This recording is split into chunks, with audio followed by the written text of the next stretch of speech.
With breast cancer being one of the most common cancers, 1 in 8 women will experience breast cancer in their lives. A lot of the time, our treatments are curative intent, and so we want to make sure that you have a good quality of life while going through treatment. Fatigue is really common. 90, sometimes some studies say even up to 100% of patients will experience some aspect of fatigue while they're going through treatment.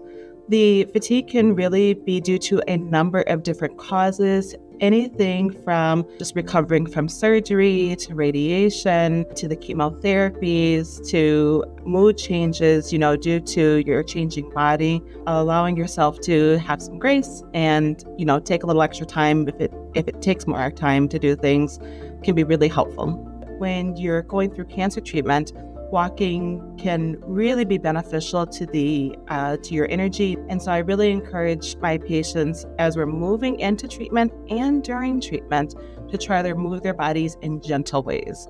My hope and expectation would not be laying in bed, 18 hours a day. If that's going on, I definitely need to know about it because that is not the goal during treatment. Surgery presents some challenges for sleeping, but certainly the treatments can as well.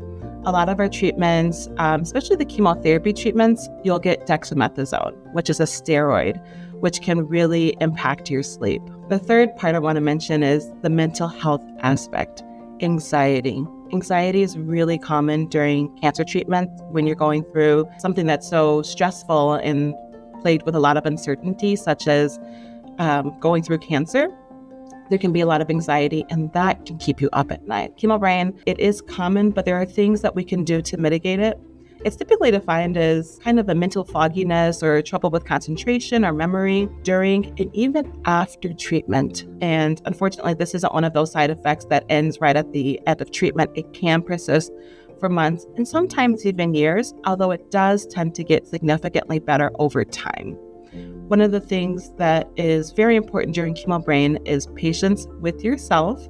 As the body is going through a extremely stressful time and emotionally stressful as well. It's important that you give yourself kind of that flexibility to take a little bit more time to do things. One symptom that patients frequently experience but don't as often bring to their doctor's attention is the sexual side effects of treatment. Lots of different treatments for cancer can all contribute to sexual dysfunction. When I talk to my patients about this, I usually define sexual dysfunction as sometimes reduced interest in sexual activity. And because someone, when they're dealing with cancer, they're really going through one of the most challenging times of their lives. Even as those side effects improve, they still might feel kind of like a new person compared to their pre-cancer life.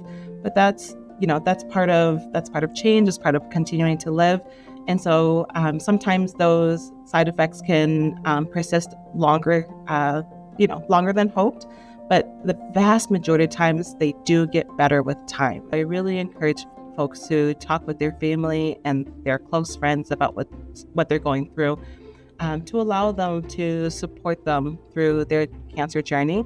It's not only helpful for the patient, but it's also helpful for your family to know that there's something that they can do to help you through a difficult time.